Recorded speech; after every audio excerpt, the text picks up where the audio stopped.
साबिक वजीर व बीआरएस के कारगुजार सदर तारक रामाराव ने चीफ मिनिस्टर रेवंत रेड्डी को चैलेंज किया कि वो अपने ओहदे के साथ साथ कोडंगल के एमएलए के तौर पर इस्तीफा देते हुए मलकाजगिरी लोकसभा हल्के से मुकाबला करें। केटीआर ने कहा कि वो भी सिलसिला के एमएलए के ओहदे से मुस्तफी होकर मलकाजगिरी लोकसभा हल्के से मुकाबला करेंगे। उन्होंने कहा कि एक सीट के बारे में फैसला बेहतर होगा। चीफ मिनिस्टर रेवंत रेड्डी ने मुजवजा पार्लिमानी इंतखाबात में कम से कम एक सीट पर कामयाब होकर दिखाने का बीआरएस को चैलेंज किया था। केटीआर ने कहा कि चीफ मिनिस्टर को चाहिए कि वो इस घटिया सियासत से गुरेज करें। उन्होंने चीफ मिनिस्टर को चैलेंज किया कि वो अपने इंतखाबी वादों बशमूल 2 लाख रुपए तक ज़रई किसानों के कर्जेजात माफ़ करें, साथ ही खवातीन को माहाना 2500 रुपये की माली मदद फराहम की जाए।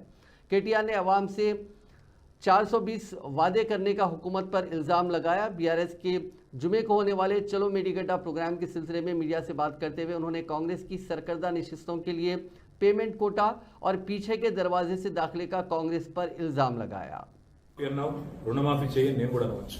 మగాడివైతే రైతు భరోసా స్టార్ట్ చేయి 70 లక్షల రైతుల ఖాతాల్లో డబ్బులు వేయని నేను కూడా అడగవచ్చు. మగాడివైతే మహాలక్ష్మి స్టార్ట్ చేయి 1,67,00,000 మంది ఆడబిడ్డలు ఉన్నారు, నెలకు 2,500 ఇస్తానన్నావు, స్టార్ట్ చేయి నేను కూడా అడగవచ్చు. కానీ నేను ఇవన్నీ ఏమనట్లేదు. ఒక్క సీట్ అయినా గెలవము అనే మాట మాట్లాడావు కదా. నీకు నిజంగానే దమ్ముంటే రేవంత్ రెడ్డి గారు నేను సవాల్ చేస్తా ఉన్నా, నేను నా సిరిసిల్ల ఎమ్మెల్యే పదవికి రాజీనామా చేసి వస్తా.